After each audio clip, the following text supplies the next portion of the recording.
ہم گھر بھی گرائیں اور لوگوں کا قتل عام بھی کریں گے۔ اسرائیل کی ہر دھرمی برقرار، جنوبی لبنان سے نکلنے سے انکار۔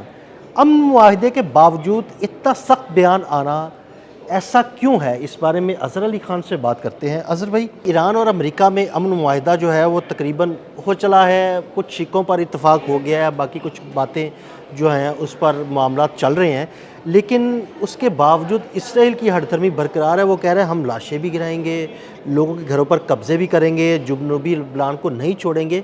اگر ایسا نہیں ہوتا تو پھر امن معاہدہ کدھر جائے گا؟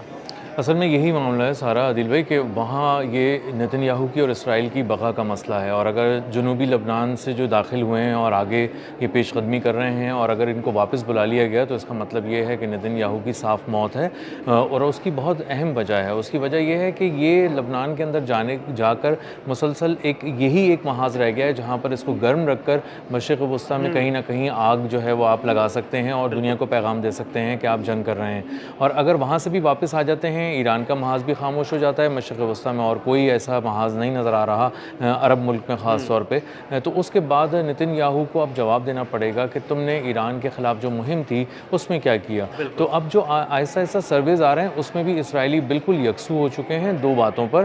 ایک تو یہ کہ ایران کامیاب ہو گیا ہے، اور دوسری بات یہ کہ نتن یاہو، اس کی پالیسیاں، اس کی کابینہ، اس کی فوج ناکام ہو گئی ہے۔ اب ایران میں بھی ناکام ہو گئی ہے، لبنان میں بھی ناکام ہو گئی ہے، اور جہاں جہاں وہ چھیڑتا جا رہا تھا جنگ کو، ان تمام جگہوں پہ اسرائیلی اور یہودی یہ سمجھتے ہیں کہ نتن یاہو ناکام ہو گیا ہے۔ اب نتن یاہو کا پرابلم یہ ہے کہ وہ اب کیسے جواب دے گا۔ اس نے سب سے پہلے یہ کہا تھا کہ میں ایران کو 4-5 دن میں ختم کر دوں گا، امریکہ کی مدد سے کر رہا ہوں تو میں بڑے حملے کروں گا۔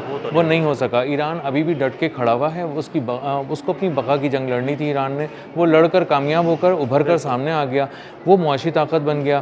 اس پہ سے جو معاشی پابندیاں تھیں وہ اٹھنا شروع ہو گئیں۔ امریکہ نے جو ایرانی تیل پر پابندیاں لگائی تھی وہ بھی ہٹا لی ہیں۔ جی بالکل، اور اسی کے ساتھ ساتھ جو اربوں ڈالر کے جو اس کے اثاثے منجمد ہو گئے تھے وہ بھی آہستہ آہستہ کر کے کھل رہے ہیں، واپس ملنا شروع ہو جائیں گے، اور اب دنیا جو ہے ان نیٹی گریٹیز پہ بات کر رہی ہے، کس طرح ان کو دیا جائے، کس طرح اس کا پروسیجر ہوگا، کس طرح ڈسبرسمنٹ ہوگی فنڈز کی، اب ان ساری چیزوں پہ بات ہو رہی ہے۔ اور جو اسٹیٹ بینک کے جو تہران کے جو گورنر ہیں، سربراہ ہیں، وہ بھی یہی کہہ رہے ہیں کہ فنڈز کتنی بڑی تعداد میں آئیں گے ابھی مجھے معلوم نہیں، لیکن یہ آنے والے ہیں اور ہم اس کا انتظام کر رہے ہیں۔ اس کا مطلب یہ ہے کہ ایران جو ہے وہ اکنامکلی اب ہمیں اسٹرینتھن ہوتا ہوا نظر آئے گا، اور 40-50 ارب ڈالر تیل کی جو برآمد سے ایک سال کے اندر اندر ہمیں اندازہ ہوگا کہ یہ کما رہا ہے تیل سے۔ 40-50 ارب ڈالر، جی بہت بہت بڑی رقم ہے، اور ابھی کچھ عرصے کے اندر ہی یہ 8-10 ارب ڈالر کے تیل جو ہے وہ ایکسپورٹ کریں گے۔ انہوں نے آلریڈی، جب یہ ابھی سینکشنز تھوڑی سی اٹھ رہی تھیں اور تھوڑی لگی ہوئی تھیں، اسی وقت انہوں نے تقریباً 2 ارب ڈالر سے کچھ کم کا تیل جو ہے وہ ایکسپورٹ کیا تھا، 1.6 بلین ڈالرز کا۔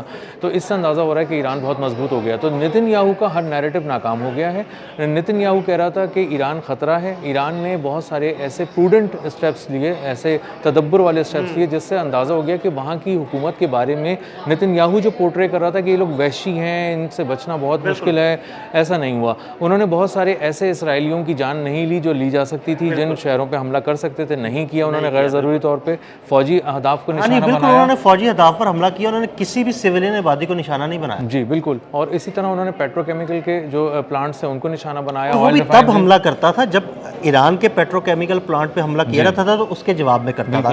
یعنی اگر ایران میں کسی تنصیبات کو نشانہ بنایا جاتا تھا، فوجی تنصیبات کو، تو پھر وہ جواب میں حملہ کرتا تھا، خود سے حملہ نہیں کرتا تھا۔ بالکل ایسا ہی ہے۔ اور اسی طرح جب رجیم چینج کی آپ بات کرنے چلے تھے کہ ہم تو رجیم چینج کریں گے، تو رجیم چینج نہیں کر سکے۔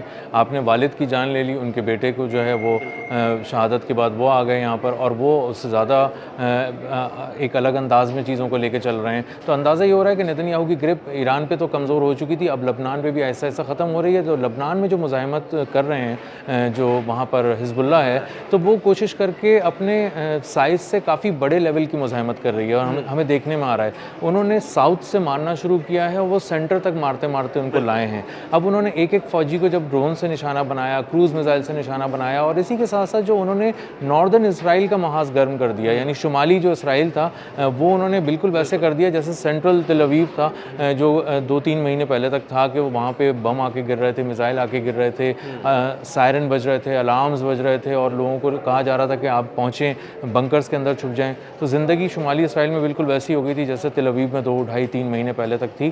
تو اس سے نتن یاہو کو اندازہ ہوا کہ میں